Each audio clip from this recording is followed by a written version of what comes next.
Please rise to salute the flag. I pledge allegiance to the flag of the United States of America and to the republic for which it stands, one nation, under God, indivisible, with liberty and justice for all.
Welcome to RPtv. Today is Tuesday, March 1st, 2022.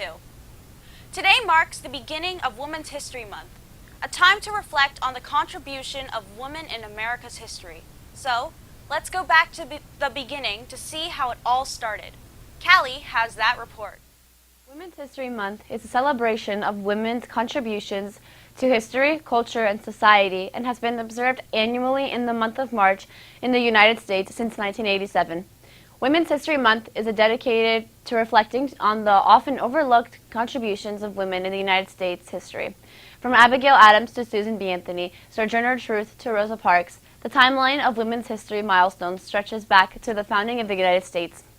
The actual celebration of Women's History Month grew out of a week-long celebration of women's contributions to culture, history, and society organized by the School District of Sonoma, California in 1978.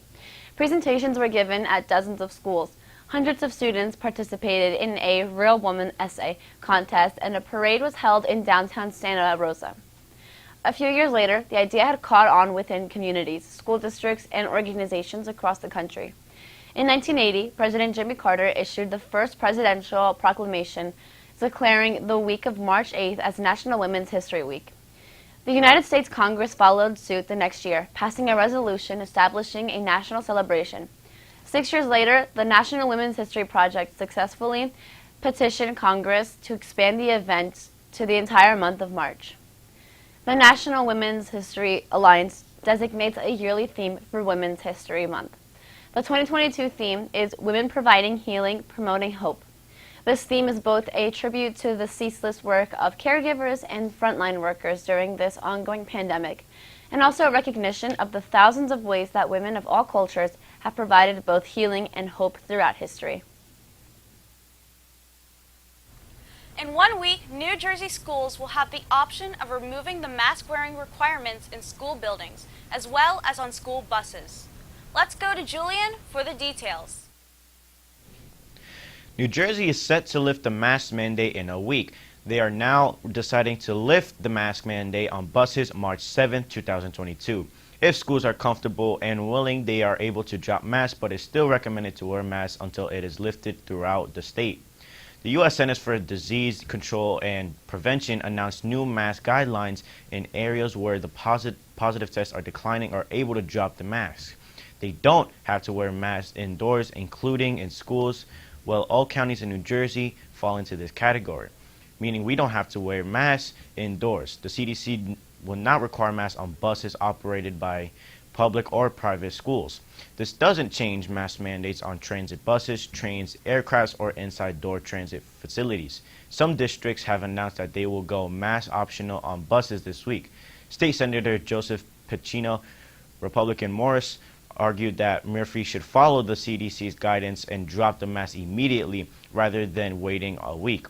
He says that even though some people do want to continue wearing masks, he says that if it shouldn't be forced on everyone based off their fears. Now it's time for announcements. Fashion show is scheduled to take place on Wednesday, April 6th at 4:30 p.m. There will be dancing, activities, and food. Go to the fashion show and have a great time. Yearbook ads are on sale for the class of 2022. Speak to Mr. Fucci for the details. Sophomore and freshman spirit wear sale. See the class advisors or class representatives to place an order. Class of 2025. It's time to raise some dough. The cookie dough sale is now open until March 10th. Ordering takes place online, so check with students in the class of 2025. Please make checks payable to RPHS. Email or see Mrs. Sousa or Mrs. Clousey with questions. Future Health Careers Club. March 10th is the high school blood drive and t-shirt sale. T-shirt order forms are available in the main office. See the school nurse for information regarding blood donations. Job opportunities. The Community Methodist Church in Roselle Park is looking for a computer-savvy student to assist with updating their church website. The student would be compensated. For more information, reach out to Mrs. Woodruff at 908-358-2048. That's 908-358-2048. A local senior citizen is looking for a student, preferably female bilingual, to teach her basic computer skills. Interested students, please talk to your guidance counselor. Caring can be defined as displaying kindness and concern for others. This can be applied to our everyday lives by following these simple steps. Show care and concern for others. Be kind and considerate even when others are not. Find a way to help others. Show concern for others' well-being. Act compassionately and with empathy. Be willing to show mercy and forgiveness. And be engaged in service-based projects. The crisis in Ukraine is having a wide-range effect throughout the world. And one thing that stands out here in America is the price of gasoline. Let's go to Cali for the latest information. Gas prices rose again in New Jersey and around the nation amid Russia's invasion of Ukraine, and analysts say prices remain at their highest level since 2014. The national average price for a gallon of regular gasoline was $3.57, up 5 cents from last week. Drivers were paying $2.67 a gallon on average a year ago at this time.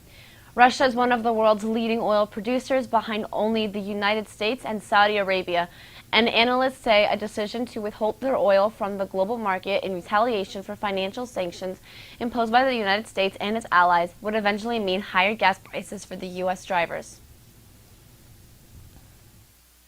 Stay tuned, we will be right back.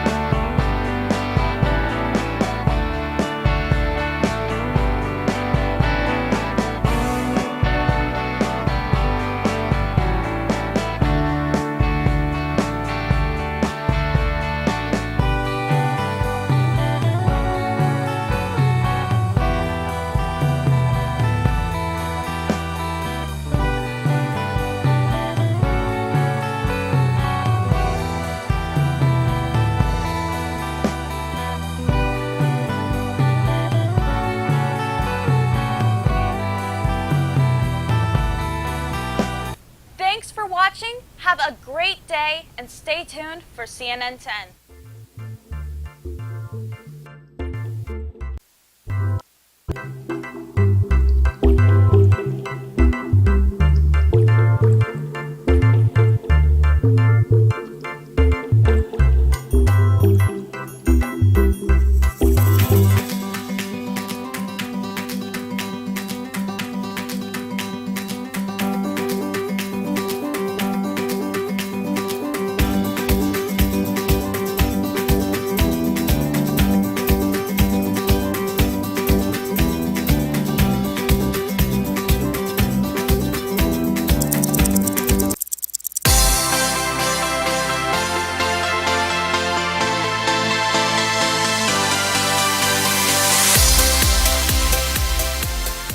Mr. Speaker, Mr. Vice President, distinguished members of the United States Congress, members of the Supreme Court, distinguished guests, my fellow Americans, I can report to you the State of the Union is stronger than ever before. Think for a minute how far we have come in 200 years. we find ourselves challenged by new problems. In this country, at home, and abroad. Our values are renewed. there is demanded of us vigilance, determination, And dedication. We must rise To make a nation better than any we have ever known. For the road has been long, the burden heavy, and the pace urgent. This is not Going to be easy. we have have only begun Let us have The will and the patience. to do. this job together. We need many different kinds of strength, Military, economic, political, and moral. nothing is impossible. No victory is beyond our reach. No glory will ever be too great. We are a Americans. part of Something larger than ourselves. God bless you. You and God Bless the United States Of America. Thank you. God bless you. And some of the themes you heard in that montage will likely be discussed tonight when U.S. President Joe Biden gives his first official State of the Union address. He gave this kind of speech last year in April, appearing in front of a joint session of Congress. But it wasn't technically called the State of the Union because it was his first such address after his election. And traditionally, presidents aren't yet considered authorities on the State of the Union after just a couple months in office. The U.S. Constitution does not say when a president has to give this speech or even that a president should give a speech. Article 2, Section 3 only says, quote, "He shall from time to time give to the Congress information of the State of the Union and recommend to their consideration such measures as he shall judge necessary and expedient." So the fact that a speech like this is given every year, the fact that it's done in person, the fact that it's televised and put online, the fact that it's followed up by a response from the opposing political party, all of these are traditions associated with the State of the Union, but they're not required by the Constitution itself. Still, the event is an extraordinary opportunity for the president and the party in opposition to lay out their visions for the country. President Biden's speech on March 1st will be the first one held in March since 1934. All the others have taken place in January or February. There's a lot going on in the U.S. and abroad that'll factor into tonight's speeches. The Russian invasion of Ukraine, the president's Supreme Court nominee, the problem of inflation, the upcoming U.S. midterm elections, issues related to COVID-19. You can expect all of this and more when President Biden enters the House of Representatives at 9 o'clock p.m. Eastern and when Iowa Governor Kim Reynolds gives the Republican Party's response afterward. 10-second trivia. What is the currency of Russia? Euro, rial, ruble, or dinar?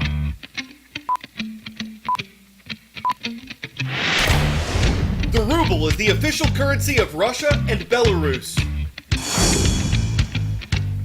The Russian ruble has crashed during the country's invasion of neighboring Ukraine. By that we mean it lost 25% of its value on Monday, and the Russian stock market was closed on Monday and Tuesday. We've reported how the U.S. is one of numerous countries imposing sanctions on Russia. It's an effort to hurt the nation's economy and pressure it to withdraw from Ukraine. Critics had said the sanctions were too little too late, and President Biden acknowledged last week, quote, "No one expected the sanctions to prevent anything from happening," suggesting it'd take time after Russia's invasion for sanctions to take effect. But economic analysts say they're starting to bite now. For years, Russia's government's been preparing for something like this, saving up international currencies and gold. But some of those assets are in other countries which aren't giving Russia access to them. This is part of an interruption in the flow of money to Russia, hurting its ability to do business. And one example of how that happens is through SWIFT. It's like the pipework of international banking. Founded in 1973 to replace the dated telex transfer system, SWIFT handles the majority of international money transfers and settlement of trades.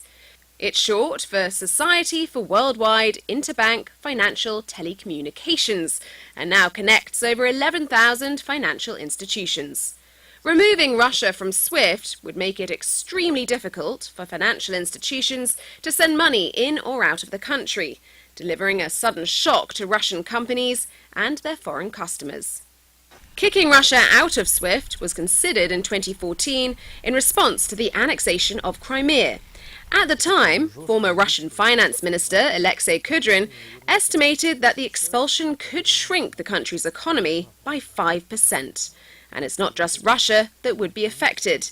There's no globally accepted alternative to SWIFT, so Russia's expulsion could potentially hit everyone who has international business dealings with the country. After Russia, Germany and the US might have the most to lose. The Carnegie Moscow Center says German and American institutions are the most frequent users of SWIFT to communicate with Russian banks. Next today, the world's plastic pollution problem is not a new subject for us. Waste is growing in landfills and oceans worldwide. What's also growing, though, are the number of proposed solutions. We couldn't find exact costs for the disposable plates and bowls you're about to see. Similar products run about 50 to 80 cents per plate, while plastic foam plates cost around 3 cents a piece. But the newer technology comes at a lower cost for the environment. In the South Indian city of Hyderabad, employees at Bolant Industries are making disposable products like colorful plates and sheets of cardboard. Their materials, fallen leaves from areca, a palm species, and recycled paper. I call myself a waste person because I really love waste. I want to recycle all the waste that I could in this world and be a hero and be a symbol of the next generation. Shrikant Bola is part of a small but growing field of Indian entrepreneurs hoping to prove that companies can help the environment and turn a profit. His country is one of the world's top polluters. India produces more than 15 million tons of plastic waste every year, according to the UN. This summer, India is slated to ban most single-use plastics, which experts say will dramatically drive up demand for eco-friendly products, as well as packaging in the country. Bola Industries is also notable for the leader at its helm. Bola was born blind to poor and illiterate parents in a village in Andhra Pradesh. Growing up in India as a child, I had to overcome a lot of stigma, barriers and unacceptability in the society as I was blind from birth. My childhood was a very lonely, not that I was poor, because I was made separated by the world. He founded his company in 2012 with an aim to employ as many people with disabilities as possible.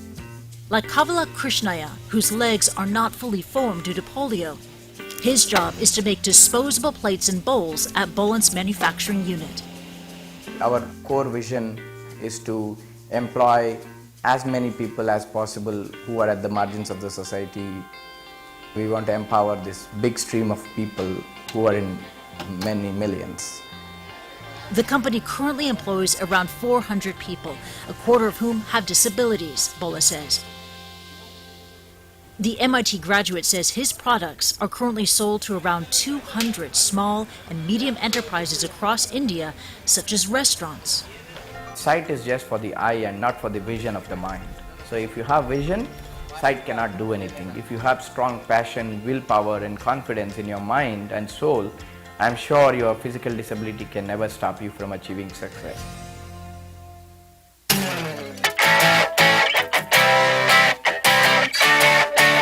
Miles Harris is a news reporter in Ohio, and his mom, Sandy, is super proud of him. As Miles was setting up for an on-camera segment about a crime story, guess who stopped by? This is my mom. Hold on. The person you hear laughing is his photographer, D'Angelo Bird. He didn't just record it. He put it on Facebook, Instagram, Twitter, and now Miles and his mom are both famous. And that's just like a prime example of, one, a mom being a mom, but just trying to get that front row seat to kind of see what I'm doing. I once heard the pun, if it's not one thing, it's your mother. And some do tend to offspring into action, embarrassing their kids whenever they can. In Family Matters, there are always growing pains. Miles might have been thinking, give me a break. But it takes different strokes to keep family ties regardless of whether there's a full house. I'm Coral Azus. Rancho High School in North Las Vegas, Nevada gets today's shout out. Thank you for your requests on our YouTube channel, and thanks to all y'all for watching CNN.